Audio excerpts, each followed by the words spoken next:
So this is a short summary lecture looking at units 5 to 7, and what I'm going to do is summarise each of those units, the material covered and also the reading, and then I'll also highlight some key ideas from each of those units. So here we have Unit 5, and this covers two main areas: some operations management basics, including features of manufacturing processes as contrasted to strategy, ideas about make to stock, make to order, and different types of processes for manufacturing, different types of processes for services. And these are often expressed in terms of volume and variety. Okay, the second area addressed is strategy, and you can see a list of the main ideas here. In terms of the readings, we've got some readings covering that material, and then also the Grundfos case. Now, what you'll find is that in some of these chapters there are also short cases, and these are very useful for you in doing the exam because they can be used to illustrate examples, and that shows me that you understand the details like stock ideas or types of services by providing an example and for you to explain a little around that. So let's go on to have a look at the differences between goods and service and some of the ideas around that. So on the left we have here an exhibit from one of those chapters for this Unit 5 reading, and it shows different types of manufacturing processes, and we discussed those in the seminar and the types of goods that might be made in that. And you can see on the X and Y axis for this exhibit 6.3 the degree of standardization and the volume. So that's the variety and the volume. And over on the right hand side we've got something similar for services, and we've got the 4 different types of services that Johnson, Clark and Shulver identify. And in the materials it's discussed when those happen and the type of strategy that kind of goes along with, for instance, a complexity service. Okay, so talking of strategy, this next slide brings us on to some of the ideas associated with strategy. So on the left hand side we've got perspectives on strategy development, and these are different approaches that you can take to strategy development, and you can see how those interact. On the right hand side is an idea called the triple bottom line, which you're probably familiar with, and we often think about with regard to the role of organisations, particularly commercial organisations in society. What this relates to strategy in that when you're developing your strategy you have to do it with an idea in mind, and you usually have to take into account all 3 aspects of the triple bottom line, and that's a more contemporary approach to strategy development than what you might have been doing, say, 50 years ago. Okay, this next slide brings us on to performance measurement in operations. And on the left hand side we have competitive factors like quality, delivery and price. And these relate to operations management performance objectives, which are similar but not exactly the same. So we've got quality, speed, dependability and so on. Now these performance objectives are useful in themselves as a concept, particularly with regard to strategy, because you have an overall business strategy but you need to translate that into an operations strategy, and that can be clearly expressed in terms of these performance objectives. And it's a way of expressing what you're trying to do that gets beyond trickier terms like efficiency or effectiveness. It enables you to be more precise in what you're trying to achieve, and that makes it easier to communicate both in an exam but also in your operations management experience at work. Now obviously these are quite broad performance objectives, and aspects like quality and flexibility need a bit of further defining as well. So be careful with those terms and try and be quite precise. And we see quality reoccur in one of the later units. Okay, so this fourth slide shows the concept of strategy trade-offs. One of the purposes of strategy is to make you focus on what's important to your organisation. Ideally, we'd love to have it all be great at cost and delivery and so on, but most organisations that's not possible.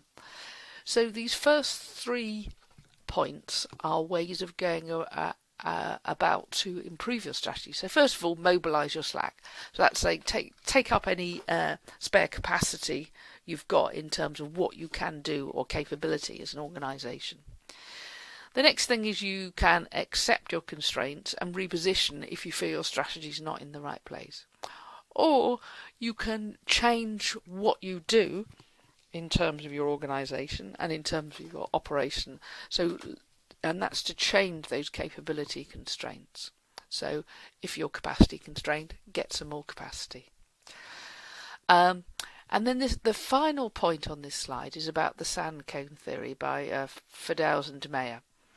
And their sand cone theory says that there's an order of these performance objectives, starting with quality and ending with cost, and in between this builds with dependability, speed and flexibility.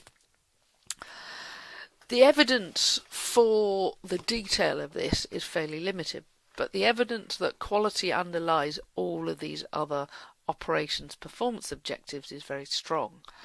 Also, to achieve stable cost reductions, you've got to get your quality under control, and it underlines the need for good quality and quality management as a way of underlying the overall performance of your organisation, and that's why quality management is such an important area.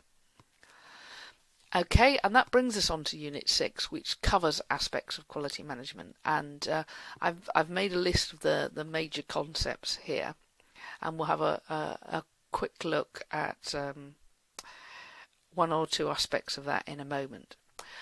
We've also got capacity management, and here we're thinking about how we define and calculate it, and alternative strategies.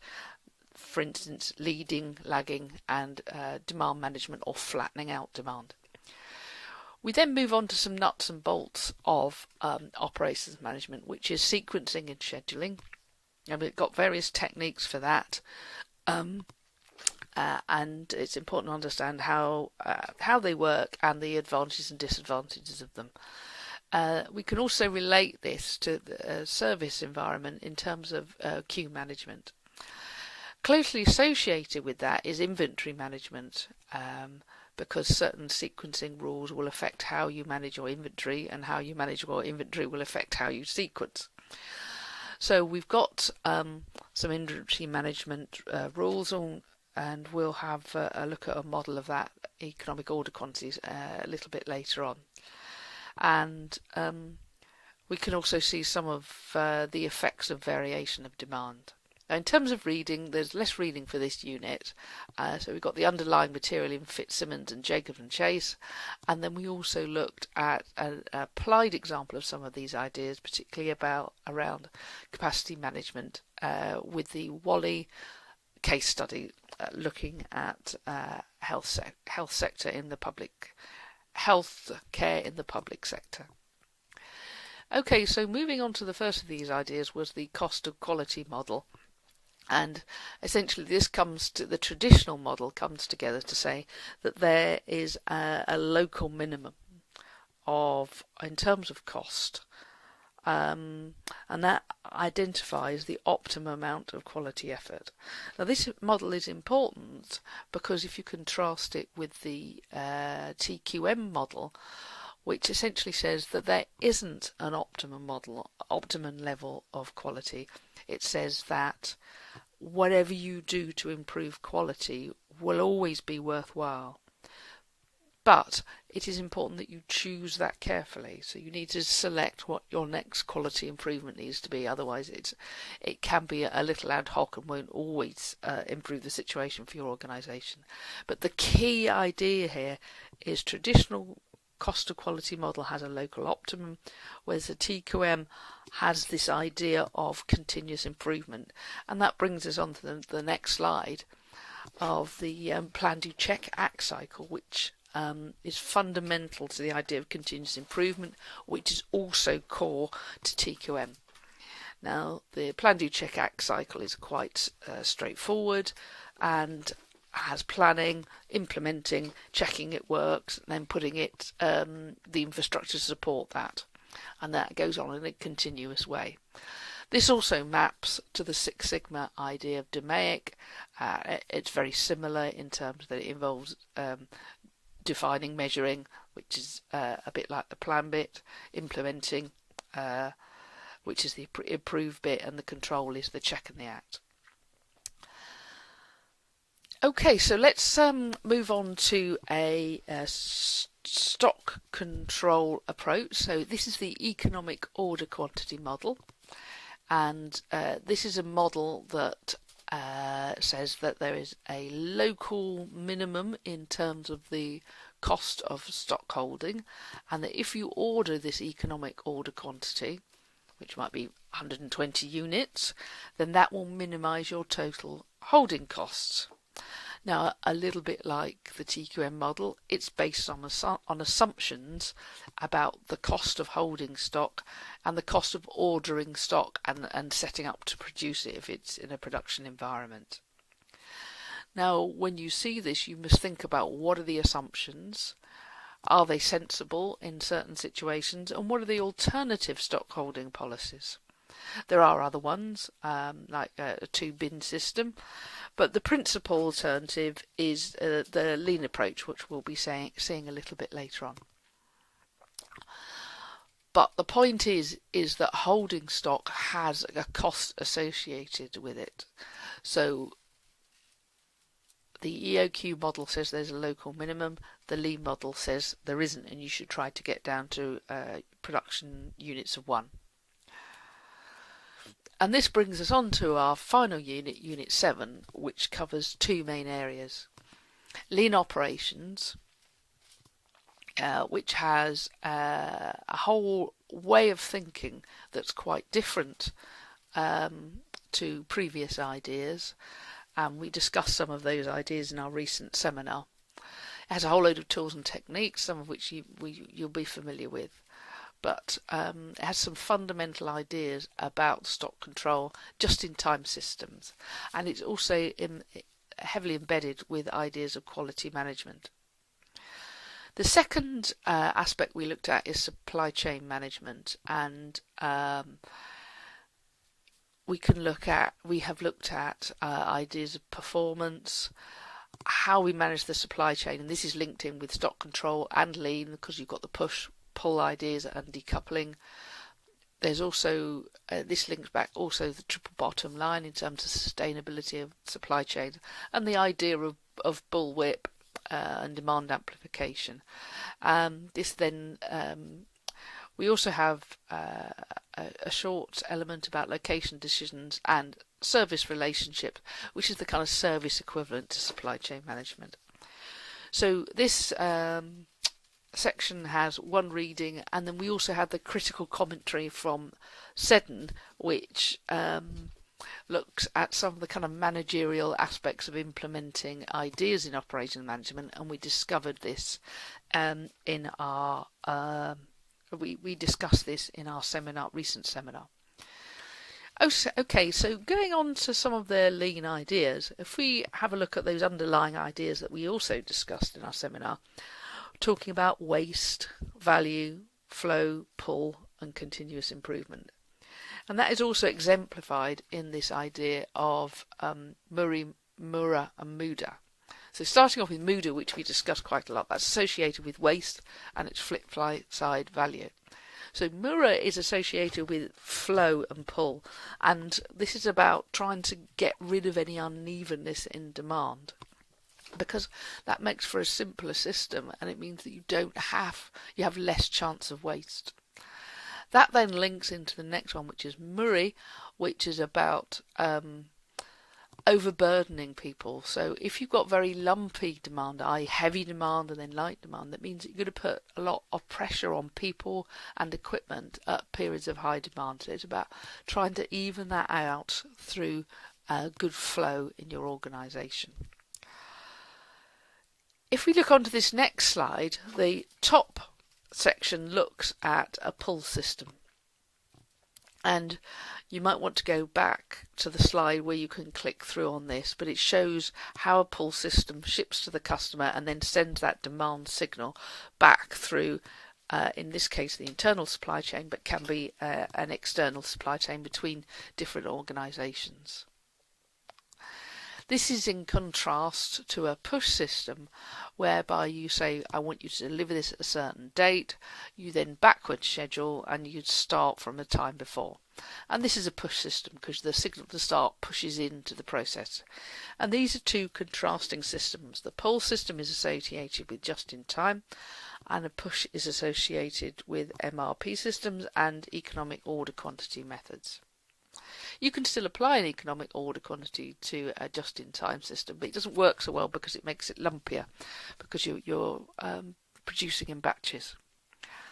And this brings us on to supply chain management, and you may remember the ideas of bullwhip or demand amplification. And what we have in this diagram is the supply chain, which is indicated by our 5 colours. So we've got customer demand in red, we've got us, effectively the original equipment manufacturer, in blue, we've got our first tier supplier in pink, our second tier supplier in yellow, and our third tier supplier in green. And what we see is a fairly stable customer demand with a slight reduction in month 2. And because of the stock policies for these organisations, this slight change in demand gets amplified as it goes back through the supply chain. And understanding how this happens is an important part of understanding lots of aspects of supply chain and also stock control policies. So that finishes our overall review of the operations management ideas that we've covered as part of this unit. I haven't been, obviously, in the time able to go through all of the topics, but I have listed those in those summaries for those 3 units.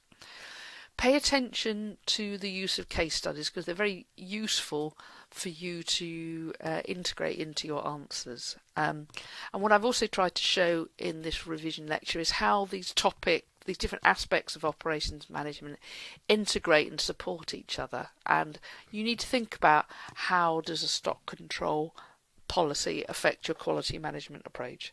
And the reverse, how does your quality management approach affect your stock control policy? I hope this helps bring ideas together, and when you're doing your revision you can use those 3 sheets summarising each of the units as a kind of starting point for what you want to revise.